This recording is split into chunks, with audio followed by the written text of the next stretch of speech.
Yo, how's it going? The Dark World of Possessions. This is like a brand new channel I just recently found out about, which is called the Y Files. I've been enjoying some of their contents actually. Like it's super cool. Like so, let's just go ahead and jump into it. Here's how it starts. Maybe it's your mother or maybe your sister. She starts complaining of headaches and strange tingling sensations in different parts of her body. Her discomfort escalates. She complains of hallucinations. She starts hearing voices. Then the Uh oh. seizures begin.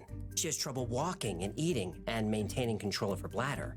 The seizures become violent. She thrashes around her bed for hours. You try to restrain her, but she suddenly has impossible strength.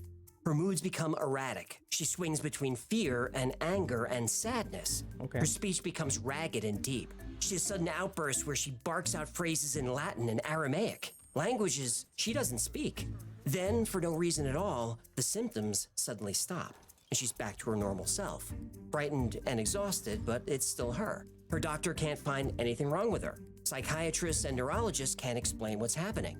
This scenario happens to hundreds of families every year all over the world, of every different culture and religion.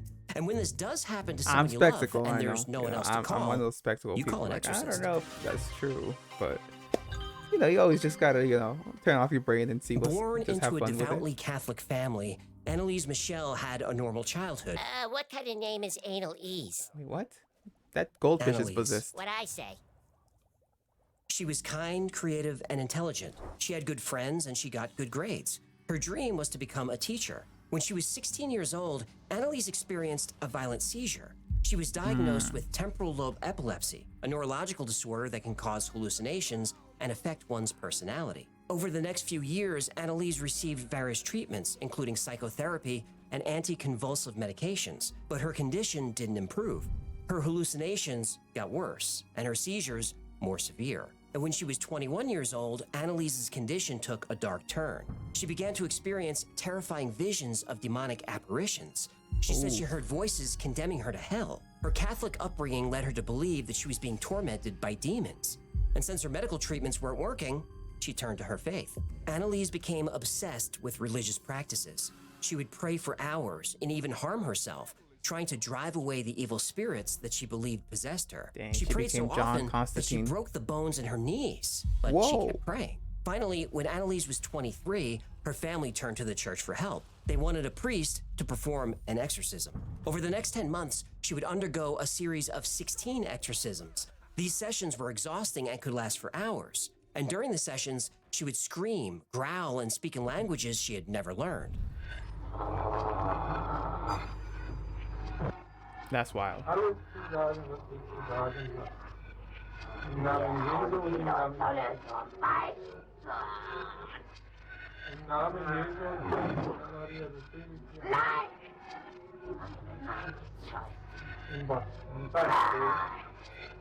I gotta be honest though, like when I hear like it's just audio with no video, I just think of when that one guy did War of the Worlds, like and then like the guy that did the radio broadcast of that, where he's like, "Oh my gosh, like there's aliens invading and whatnot," and it turns out to be fake. That's what I feel about these guys. Like I feel like every time I just hear audio without any video evidence, I just be like, I don't know, man. Like it could be faking it, but whatever. Let's just go with it.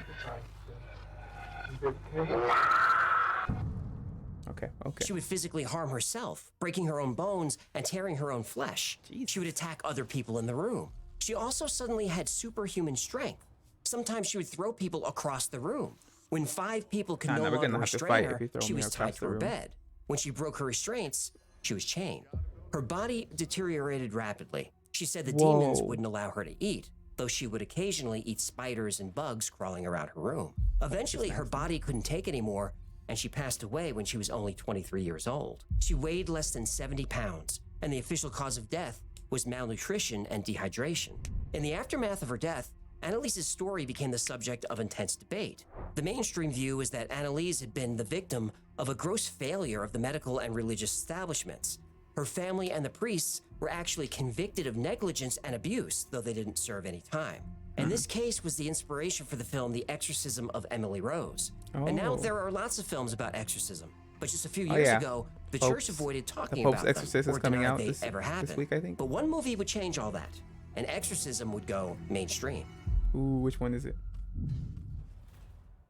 From the novel that had long been on the Oh, bestseller okay. lists and directed by the man who had brought the French Connection to the screen, The Exorcist had long been awaited, widely speculated upon, and anxiously anticipated. But no one, no matter how close or deeply involved in the film, could possibly have anticipated what was to happen. When The Exorcist was released in 1973, it was a phenomenon. People lined up for hours to see it. It ended up being one of the highest grossing films of all time. Exorcism was now mainstream. And The Exorcist is still considered one of the scariest films of all time. And one of the reasons for this is its realism. The film is based on a novel by William Blatty, but his novel is actually based on real events. Blatty read about a boy who underwent several exorcisms in 1949. And for years, the boy was known as Roland Doe, or sometimes Robbie Mannheim. But we now know his real name was Ronald Hunkler. When Ronald was 13, he was devastated by the recent loss of his aunt. She taught him many things, including how to use a Ouija board. Ooh. And not long you after his aunt's you done death, goofed up, my Hunkler boy. started experiencing paranormal activity, like knocking and scratching sounds from behind his bedroom walls. Oof. Water would drip from pipes into his room, though no leaks were found. Yeah, But as the they worst say, event Ronald experienced was his bed I'm not superstitious, but I am stitious. Oh, hold up. Time out. suddenly moving across the room. Ronald's parents called on every expert they could find. There you go. Doctors, psychiatrists, psychologists. They couldn't find anything wrong.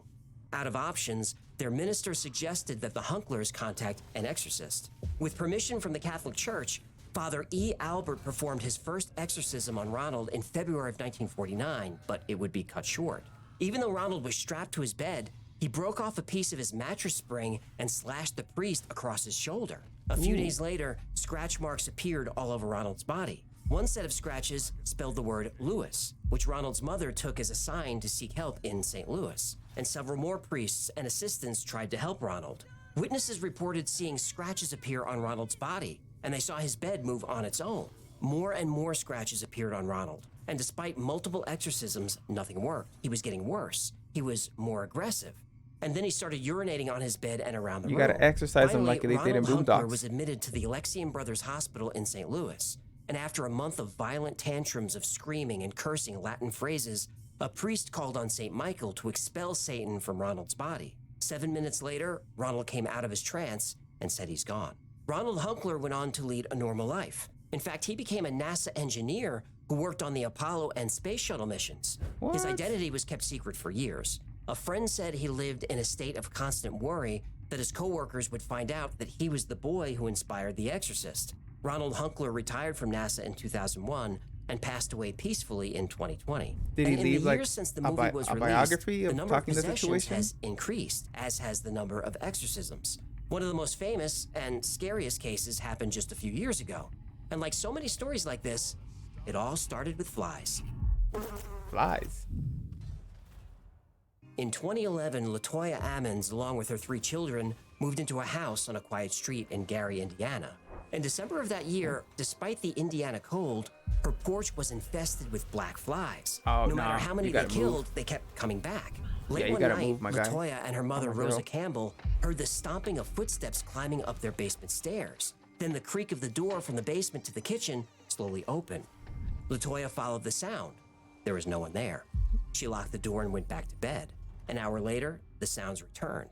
This time, LaToya saw the shadowy figure of a man slowly walking around her kitchen.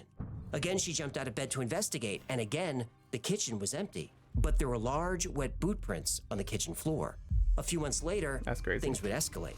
This time, it was LaToya's mother, Rosa, who was startled awake. LaToya was screaming, "Mama, Mama." Rosa followed the yelling into her granddaughter's bedroom.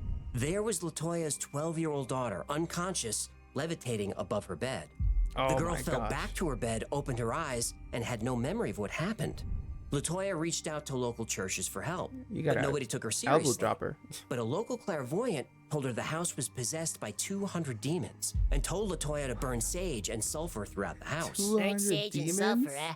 I don't know if that gets rid of demons, but it I'm sure would get rid of gone. people. Yeah, sulfur smells horrible. No it's house is it's worth like that. intense rotten eggs. Ugh, tell me about it. Every time you eat cabbage, the resulting fumes make my eyes water. Okay, that's enough. You know, in my next contract, I'm gonna add, the human shall not consume any sauerkraut, broccoli, or cauliflower within 48 hours of doing the show. Anyway, the Ammons house was quiet for a few days, but then things escalated again. Really? Both LaToya and Rosa said demons possessed the children, then ages Ooh. 7, 9, and 12. Oh no, bro. The kids' eyes bulged, evil smiles crossed their faces, and their voices got very deep every time it happened. The 7-year-old boy would sit in a closet and talk to another boy that no one else could see. Why The are other you boy still would living describe there? what it's like to be killed. And once, the 7-year-old flew out of the bathroom like he'd been thrown. The 12-year-old told doctors that she sometimes feels like she's being choked and held down where she couldn't speak or move. She then heard a voice say that she'd never see her family again and wouldn't live another 20 minutes.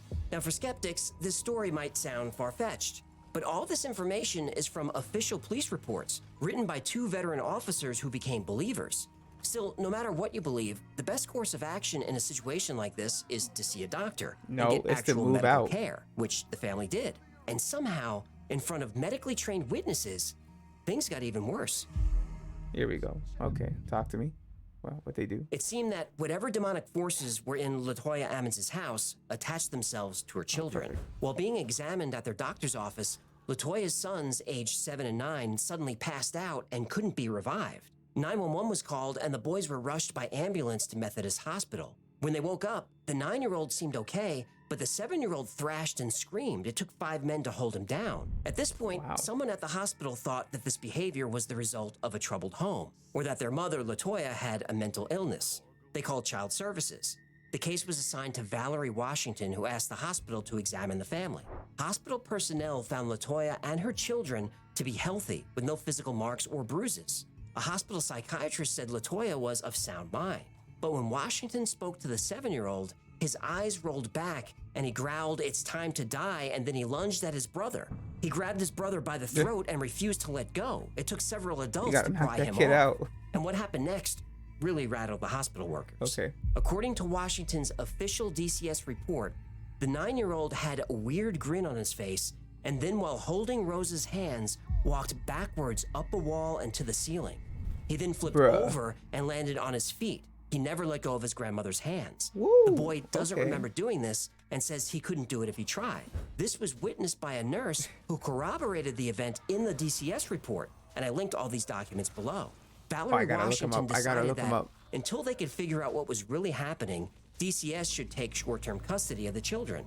Meanwhile, the hospital chaplain contacted Reverend Michael Maginot and asked him to interview the family and perform an exorcism if he thought demons were possessing them. When Reverend Maginot went to the house, the lights would flicker for no reason, and the blinds started moving. He also saw wet footprints, and when the Reverend showed LaToya a crucifix, she went into convulsions. He believed there were ghosts and demons in the house, which was some kind of portal to somewhere bad. A week Okay. later, DCS stopped by with police officers to check the condition of the home. They found the house to be clean, quiet, plenty of food. Oh, so aside from demons, a lovely place to raise a few kids. Right. Nothing's worse than an inconsiderate roommate. Do you mind? Sorry, go ahead. Captain Charles Austin, a 36-year veteran of the Gary Police Department, didn't believe in demons when he entered the house, but he did by the time he left. While at the home, one of the officer's audio recorders died, even though it had fresh batteries. Another officer recorded audio, and when he Nice. played it back later, he heard an unknown voice whisper, "Hey." Okay.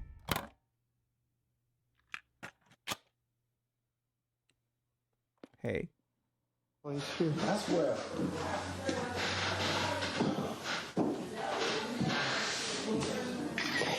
I'm surprised. The officers took photos of the house and saw ghostly figures in the images. Captain Austin took a photo with his phone that showed the silhouette of a person who wasn't there. Captain Austin's police radio stopped working. His garage door stopped working. There's a lot going on in that The electronics in his house, personal man. car stopped working, even though mechanically all of these things were perfectly fine. And this is all documented in an official police report. Captain Austin said he investigated some of the most heinous crimes imaginable, but there was no way he'd spend a night alone in that house. Finally, Reverend Maginot performed a series of exorcisms on LaToya and the house. After the third session, the house was clean. Child Services returned the children to the home under the stipulation that there would be no further talk of demons or possession. The strange activity stopped, and LaToya Ammons moved out of the home about a year later. Nice. And various other tenants lived there until it was finally purchased by Zach Bagans. Zach Oh, He's the host of Ghost Ghost Adventures. Adventures. Oh, yeah, Love the that guy. Ghost Bro. That's him. He shot the documentary Demon House there, and then when he was done shooting, he demolished the house. If there was a portal in the house, it's now closed. And many people said that this case is evidence of the power of evil and the need for faith in a war against demonic forces. And if this is a war, on the other side of the planet is the world's greatest warrior. Huh? Father Gabriele Amort, a Catholic priest and exorcist, could be described as a war hero in the battle against evil. Father Amort fearlessly battled thousands of demonic forces that threatened to harm the souls of the faithful. And for Okay, over 30 let's years, go. he was the Vatican's chief exorcist, which is a real title of a real job in the church. Well, that's one hell of a business card. It sure that's is. pretty cool. Father Amort performed Actually, thousands of exorcisms over his career and wrote I'll be several patient. books on the subject. He believed that demonic possession was a real phenomenon and that the devil was actively working to destroy the faith of believers. In the movie The Pope's Exorcist, Russell yes. Crowe plays Father Amort, and Oh, the no way. cases shown in the film are taken directly from Father Amort's own writing. The movie is part horror, part Da Vinci Code, and part Indiana Jones. It includes a great storyline about a Vatican cover-up. Just one Vatican cover-up? Ooh, what about the other 10,000? Baby steps. If you're into exorcisms or supernatural thrillers, definitely check it out. Now, Father Amort exorcised You thousands convinced of me. demons from hundreds of people during his 30 years as chief exorcist. Now, that might sound like he's exorcising everyone who walks through the door, but that couldn't be further from the truth. Before someone could even be considered for an exorcism, they're required to see a physical doctor and a psychiatrist. Father Amort said that less than half of 1% of people who contacted him are actually possessed, and he would whittle that number down further.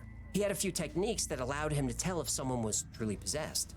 One of these was to have the possessed person close their eyes. Then he would bring a holy object like a crucifix near them to see if they react. If they did, he knew he was dealing with a true demonic possession. Oh my gosh, that's where they got the zombie voice from in Call of Duty?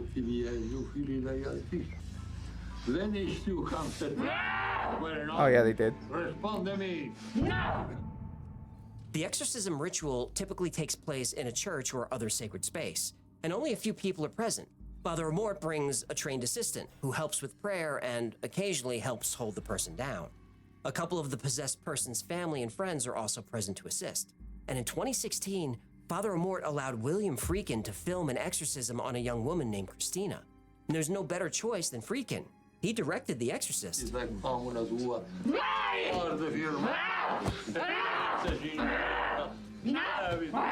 Quick, get Juggernaut. Drink a bottle of Juggernaut. The exorcism ritual itself is highly structured and involves a lot of steps that have to be done in a specific order. There's a lot of prayer, the sprinkling of holy water, and the use of a crucifix to draw out the demons.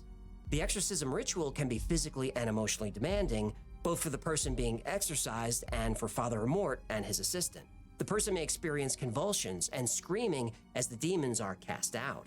Father Amort would continue the exorcism until he was confident that the demons had been cast out of the person's body. Interesting. And this could take several hours or even multiple sessions. Once the exorcism was complete, Father Amort would pray over the person and give them a blessing. And the only exorcism Father Amort allowed to be filmed turned out to be his last. He passed away a few months later at the age of 91. But even worse, that exorcism didn't work. Christina was still possessed. And although William Friedkin tried to contact her, she was never heard from again. What?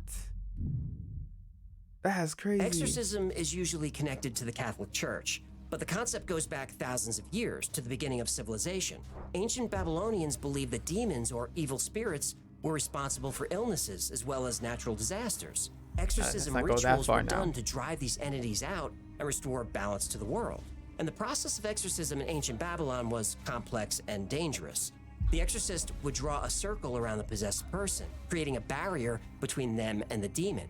He would then recite special incantations, and around the circle, sprinkle various substances like salt and herbs. And for especially evil demons, an animal like a goat or a chicken would have to be sacrificed. Salt and herbs and That's a dead crazy. chicken. That doesn't sound like a ritual. It sounds like a delicious recipe.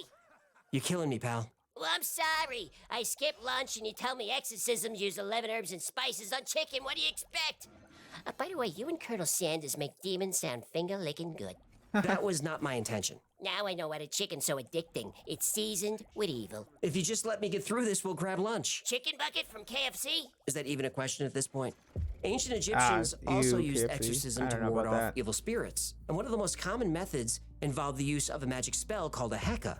And this was performed by a priest who would recite a series of incantations and make offerings to the gods. The priest would then place his hands on the afflicted person's head and command the evil spirit to leave the In body. Egypt? The person Really? would then be given amulets to wear as protection against future attacks. And in the early days of Christianity, exorcism was an essential part of the faith. The early church believed that demons were the cause of many physical and mental illnesses, and that the only way to cure these afflictions was through exorcism. During the Middle Ages, exorcism became even more popular. The church saw it as a way to combat heresy and protect its followers from the devil's influence. Exorcism reached its peak during the Renaissance when the witch trials were at their height. Many people believed that witches were in league with the devil and that exorcism was the only way to rid them of their evil influence. The practice started to decline during the Age of Enlightenment when people started to question the church's authority. Many scientists and philosophers saw exorcism as a superstitious practice with no scientific basis. The church responded by downplaying the importance of exorcism and focusing on other aspects of the faith.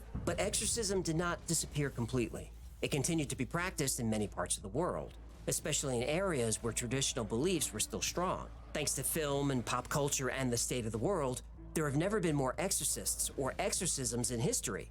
And now, in the age of social media, that number is on the rise once again. Oh wow, really? Okay. Exorcism has been practiced in some form throughout all of history. It was probably the earliest form of psychotherapy. Hippocrates, the father of Western medicine, started out as an exorcist. No way. But is it real? What? Well, it depends on your beliefs and what we consider real. Do you believe demons are real? If you believe they are and you believe you're possessed, then exorcism could certainly be a real solution. But if you are cured, were demons really exorcised from your body? Or do you just believe they were because you believe in demons?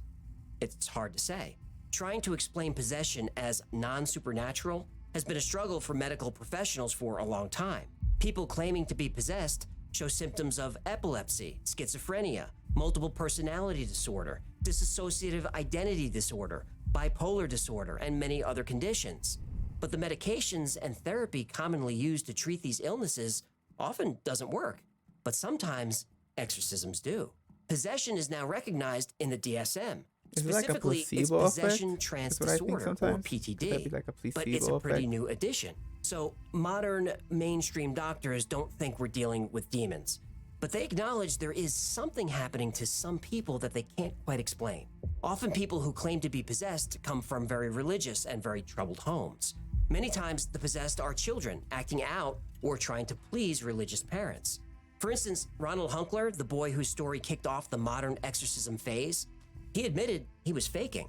He said he was a bad kid acting out against his mother who was What the? Oh, okay. Things are getting interesting. very religious. Annalise Michel's parents were extremely religious, and they raised their daughter to be as well. If Annalise were suffering from schizophrenia or multiple personality disorder, this could have manifested as possession, something she was raised to believe was real. And remember, Annalise was diagnosed with epilepsy. She was also prescribed antipsychotics. When she stopped taking her meds, her episodes got worse. Now, the faithful will say these conditions were caused by the demons possessing her. Skeptics will say she was simply mentally ill, and the possession was just a manifestation of her strongly held religious beliefs. But nobody can say for sure. Latoya Ammons is also very religious and extremely superstitious. Where most people would consult family, friends, or a therapist for advice, she would consult psychics. Her children were raised believing that possession was real, and they may have used it to their advantage. It's well documented that over several years, her children missed a lot of school. The reason they couldn't go to school? They were possessed. Were they faking it to stay out of school? Who can say? Also, at the time the possession started, Latoya Ammons was behind on her rent, and she said she couldn't pay because demons. And if you follow this channel, you know that this isn't the first time someone behind on their rent claimed it was demons or ghosts. The owner of the house said no tenants who lived in the house reported anything strange, both before and after LaToya lived there. Yeah, but what about Zach the Ghost Bro and Ghost, the Ghost Ghost Adventure Hunters? guy. Yeah, that's true. That's Nothing true. on that show is real, but it's fun to watch. Oh. But he destroyed the house to close the portal. Well, maybe.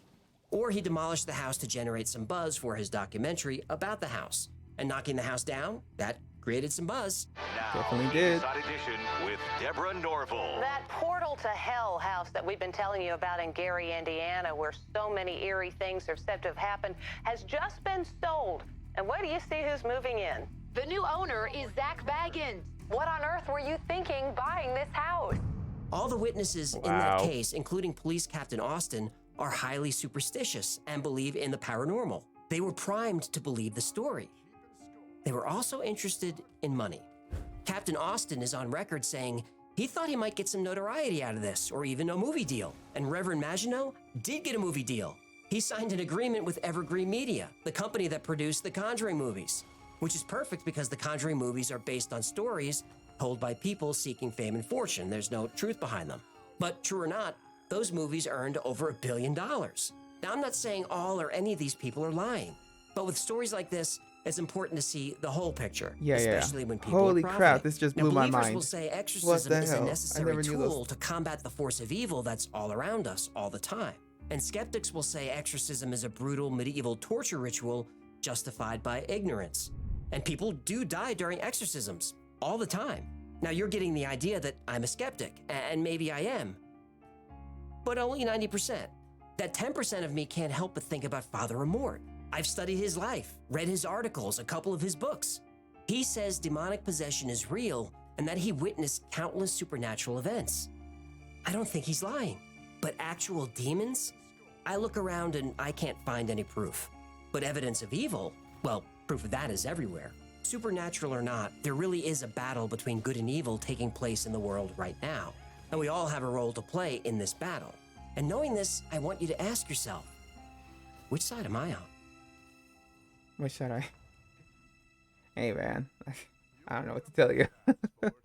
Thank you so much for hanging out with us today. My name is AJ. You know Hecklefish. Ciao, Bella. This has been the Y-Files, and if you had fun or learned anything, do Hecklefish a favor, like, comment, subscribe, share. Already subscribed, my guy. Oh wow, I did not see that ending like coming. I thought they were just, especially the one dude that started off The Exorcist, that was like a NASA engineer and whatnot. It turns out he was faking it. What? Just because you're rebelling? Okay, if you're faking being like possessed because you're trying to rebel is an insane idea. It's an insane idea, man. But anyway, all right, catch y'all later.